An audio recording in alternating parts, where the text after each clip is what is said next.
Warning: this program contains coarse humor and a sense of language that some people might not share. Viewer discretion is advised. Night quickly fell on the camp. There's only a brief moment between the first rays of the setting sun till complete darkness here in the south, or maybe in this world you don't have enough time to enjoy the variety of sunset colors. It was too early to go to bed, but the leader confidently walked to her cabin as if mentally dragging me with her. Olga Dmitrievna, I'll take a little walk. Okay.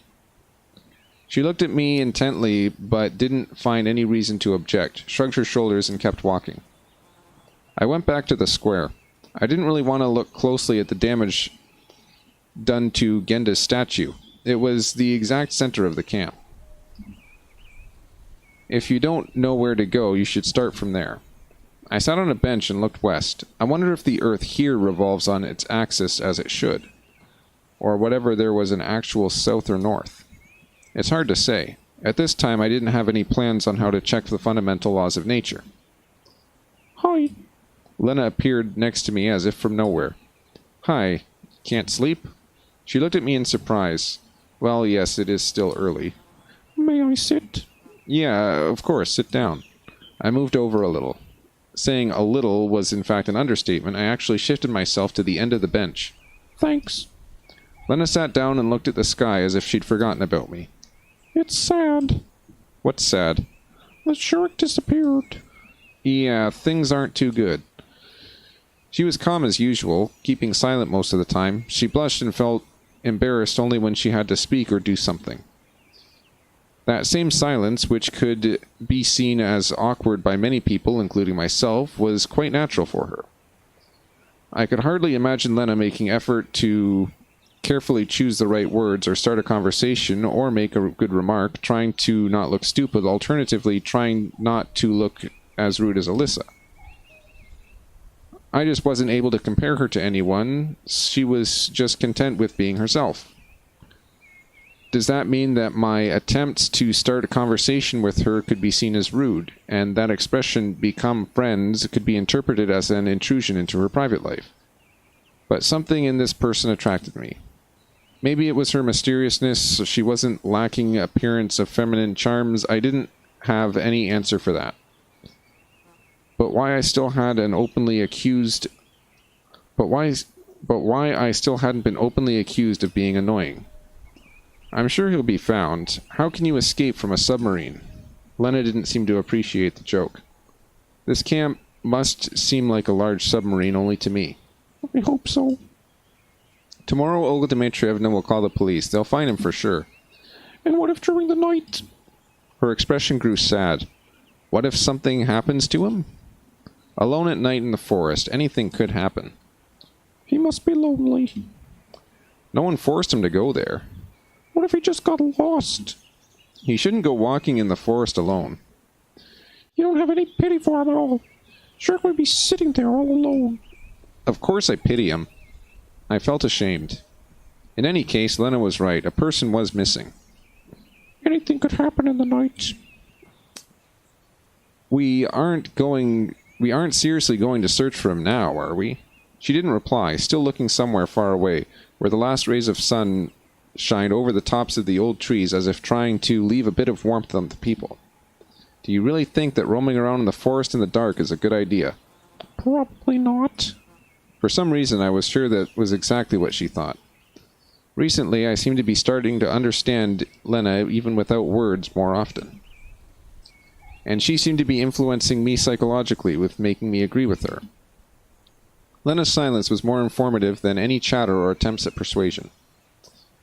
They looked for him during the date already. Everywhere? She stopped watching the sunset and looked at me. I don't know, I think everywhere. What about the old camp? For the first time, her words sounded self-assured and not vague or indifferent. Where is it? I have no idea. The electronic told us. Well, if you trust him. I grinned stupidly, but Lena kept looking at me seriously. Sure, if it's not too far. So, do you want to go? Of course I don't. We can, if it's just there and back quickly. Okay. Lena smiled and gave me a flashlight, which appeared from nowhere. Thanks, this'll be useful. Does this mean that she'd prepared beforehand, and nothing was up to me? I sighed as if doomed and headed towards the forest with her. Night fell on the camp. We walked slowly. Lena was next to me, but not too close. It was strange, but it looked like she wasn't afraid of anything. Moreover, she didn't seem bothered much about what we were doing, as if we weren't walking into the forest at night, but just watching a movie with other people playing the lead roles. Actually, electronics said the old camp was not too far, and if we walked straight, then it would be hard to get lost. After a few minutes, I was completely unsure that we were walking straight, and after a few more, it seemed that it would be a miracle for us to even get out of here. But I didn't want to lose face before Lena, and tried to walk cheerfully.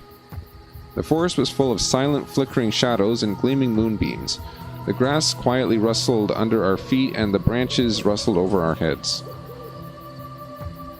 Old oaks stood next to young birches. Large mushrooms emerged from under the latter, as if taking off their hats in salute. On any other day, or at rather any other time of day, it would have looked really beautiful. It may be safe at night too, but nevertheless I shuddered at each gust of wind. Look! Lena pointed forward. I rubbed my eyes and saw a gap between the trees.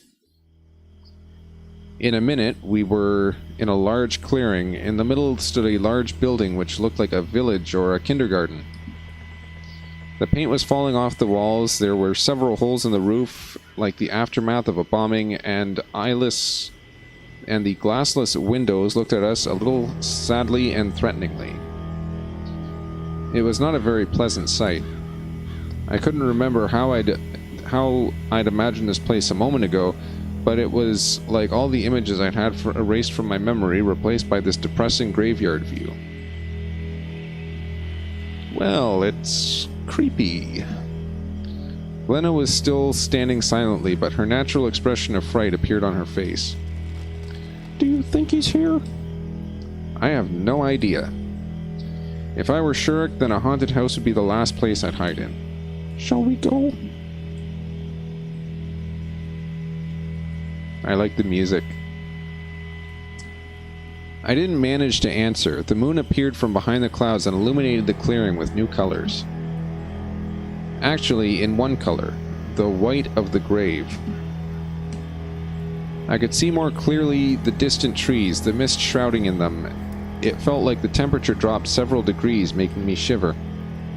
Are you afraid? Lena asked calmly. Honestly?